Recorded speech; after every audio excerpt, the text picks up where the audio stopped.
पना natural farming से मैं कमल मीणा। देखो, नेचुरल फार्मिंग के आसान तरीके हमने क्या किया है कि एक 10,000 लीटर का एक टैंक बनवाया है।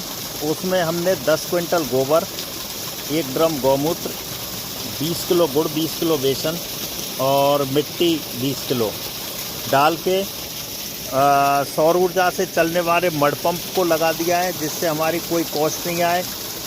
और अब 7 दिन बाद खेतों में कोरा लगेगा, जो पहला पानी लगेगा उसमें हम यही जीवामृत देंगे, जिससे हमको कोई खर्चा नहीं आता ना बाज़ार से। हम नेचुरल फार्मिंग है यही कि जब तक हम खुद का बनाया हुआ नहीं डालें तो वो नेचुरल फार्मिंग नहीं, वो जैविक खेती में आता है।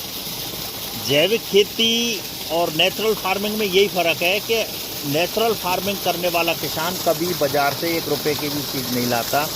जो उसकी इनकम होती है वो उसमें बाज़ार से नहीं लाता, तो वो उसकी मुनाफा होती है। ये देखें, इसको हमने एक उससे कनेक्ट किया हुआ है पानी की मोटर से। जब हम जितना देना चाहते हैं जीवामृत, खेत में अपने आप चला जाता है। एक तो हमारी लेबर कॉस्ट बच गई, एक हमारा बिजली का खर्च बच गया, एक हमारा खाद जो बाज़ार से लाते हैं वो बच गया, और मिट्टी की गुणवत्ता सुधर गई। क्योंकि 1 ग्राम गाय के, देसी गाय के गोबर में 300 करोड़ बैक्टीरिया होते हैं, जो सूक्ष्म जीव होते हैं, और सूक्ष्म जीव ही मिट्टी को सुधारते हैं, जो एक देसी गाय में ही शक्ति है। और कोई जीवाणु धरती पे ऐसा प्राणी नहीं है जो ज़मीन को सुधार सकता है। जभी तो कहते हैं कि गाय के सींग पर पृथ्वी ठहरी हुई है।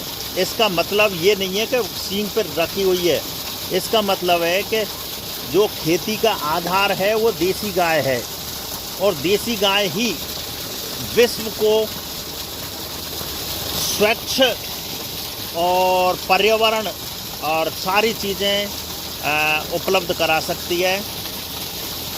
और इसको हम ज़्यादा से ज़्यादा अपनाएं, और ये हमारा फार्मूला बहुत सक्सेस है। हम 2017 से ये नेचुरल फार्मिंग कर रहे हैं। ये देखो, ना मिलाने का झंझट, ना देने का झंझट। तो ये सारी चीज़ें अपना के हम इस तरह से ये कर रहे हैं। Thank you.